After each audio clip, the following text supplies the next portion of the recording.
Good morning students. आज अपन पढ़ते हैं कोलिजन थ्योरी के बारे में। In the collision theory the collisions between different types is happened by this old bond is broken and the new bond is formed. नया बंध तो बनता है, पुराना बंध टूट जाता है कोलिजन थ्योरी के अनुसार। कोलिजन का मतलब होता है टक्कर। This theory is given by Maxwell, Wilson, Lewis, which is based on kinetic theory of gases. According to this theory, the number of collisions, जितने ज़्यादा टक्करों की संख्या होगी unit per second is called the collision frequency. If the rate of reaction is high, then the collision frequency is high. जितने ज़्यादा टक्कर होगी rate of reaction उतनी ही ज़्यादा हो जाएगी. And if collision frequency is low, then the rate of reaction is low. The rate of reaction is depend on the effective collisions. Rate of reaction depend करता है इफेक्टिव कोलिजन्स पे कि सही प्रकार से कोलिजन हुआ है कि नहीं हुआ है। That is the collisions which actually produce the product. Collisions जो एक्चुअल में प्रोडक्ट का निर्माण करता है is called the effective collisions. इसे हम इफेक्टिव कोलिजन्स के नाम से जानते हैं। There are two important barriers in a chemical reaction, energy barrier and orientation barrier. Energy barrier देखिए क्या है। If reacting species having different sufficient energy to break the chemical bonds of the reactant, then we can से, मतलब एक पर्याप्त मात्रा में एक मिनिमम अमाउंट ऑफ एनर्जी चाहिए। The required minimum energy amount of energy by which reactant molecule converts into the product called the threshold energy. ये definition Rajasthan board में कई बार आई हुई है कि जो रिक्वायरमेंट है अपने को रिएक्टेंट मॉलिक्यूल्स के लिए मिनिमम अमाउंट ऑफ एनर्जी ताकि यह प्रोडक्ट का निर्माण कर सके, उसे हम थ्रेशोल्ड एनर्जी के नाम से जानते हैं।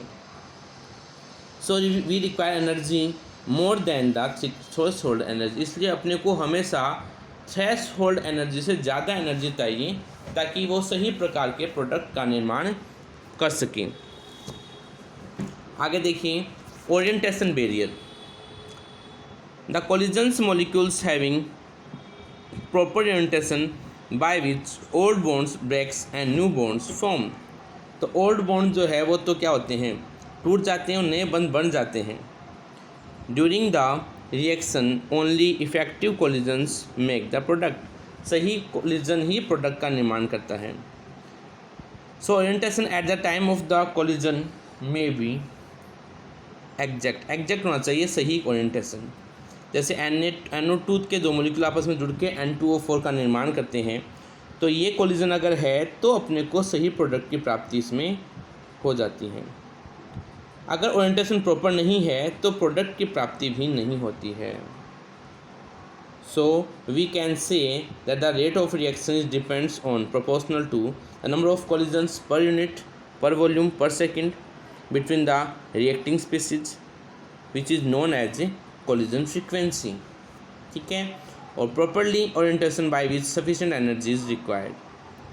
तो R rate is equal to dx upon dt is equal to ZF के मान के बराबर हो जाता है। Dependence of rate of reaction on temperature। The rate of reaction is depend on the increasing in the temperature। Temperature में increase होता है उस पर ही डिपेंड करता है ये बात सारी। इफ़ अगर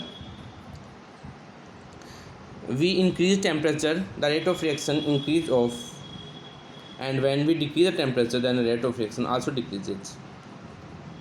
ठीक है, in general we can say if we increase the temperature at 10 degree Celsius temperature then the rate constant and the rate of reaction is approx 2 to 3 times, by which we call the coefficient of temperature and temperature coefficient। यानी rate of reaction 10 degree centigrade बढ़ाने पर 2 से 3 time गुना बढ़ जाती हैं। तो rate constant वो जो T+10 डिग्री सेंटीग्रेड पर था, और rate constant T degree centigrade पे वह है टेम्परेचर कोफिशिएंट के नाम से जाना जाता है ये। ठीक है।